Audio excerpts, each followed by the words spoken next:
It's time to forge a formidable coalition capable of challenging President William Ruto in the 2027 general election. But even as coalition leaders intensify consultations and publicly pledge unity, fresh exchanges between political allies are exposing underlying tensions over party interest, influence and strategy. The latest disagreements involving leaders allied to the opposition and Rigathi Gachagua's camp are raising questions on whether the alliance can reconcile competing interests before settling on a common front. Our reporter Mike Kalonzo has the details. Even as opposition leaders continue to project a united front, the path towards a single coalition is showing signs of strain.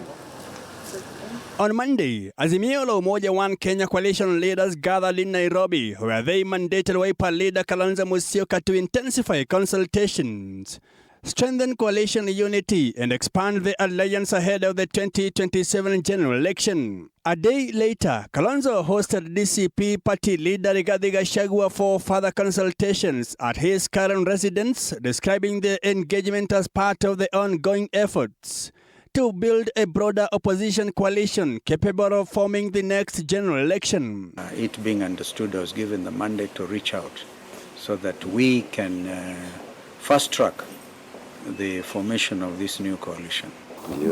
But even as those talks continued, a separate political storm was brewing. Democratic Party leader Justin Muturi, Party of National Unity leader Peter Munya, and BAS Party leader Leneke Voti issued a joint statement, rejecting remarks they attributed to Gachagua, alleging that he had called on their parties to dissolve and join DCP. We wish to state unequivocally that every political party is an independent institution established under the Constitution and the laws of Kenya, with its own members, delegates, elected officials, and governance structures. Everybody is at liberty to express their own opinions about the ideals for which their institutions or parties stand for. And within this united opposition or united alternative government, everybody should respect the rights of the other. The three leaders insisted that every political party is an independent institution whose future can only be determined by its members and lawful organs. Would you rather have us not talk anything about the reorganizing, about the self-respect, about, how things should be? You'd like us to keep quiet until we sit in a boardroom? The DCP camp, however, dismissed the criticism. Through National Organizing Secretary Mithika Linturi, the party said political competition should be settled by persuading voters, rather than complaining about DCP's growing popularity.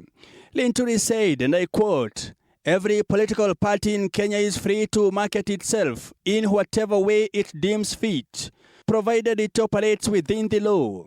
Take for instance PNU, DP and the infamous tireless BAS party. Please market your parties, leave the boardrooms. Nobody has invited you to DCP. You are also free to persuade us to join your parties. Do not find fault with DCP's popularity. Instead, try persuasion rather than intimidation. Maamuzi ni ya wananchi, ndugu zangu. End of quote. We also reject any impression that Honorable Gachagua has been appointed or mandated to speak on behalf of all the people or political parties associated with the Mount Kenya region. Linturi also cited recent by-election results, saying other parties should focus on building their own support bases rather than targeting DCP. The exchange now lays bare the delicate balancing act facing the opposition. While leaders remain united in their declared goal of presenting a single challenge against President William Ruto in 2027, differences over party identity, regional influence, and the terms of coalition building are beginning to surface publicly. Mike Kalonzo, TV 47, Nairobi.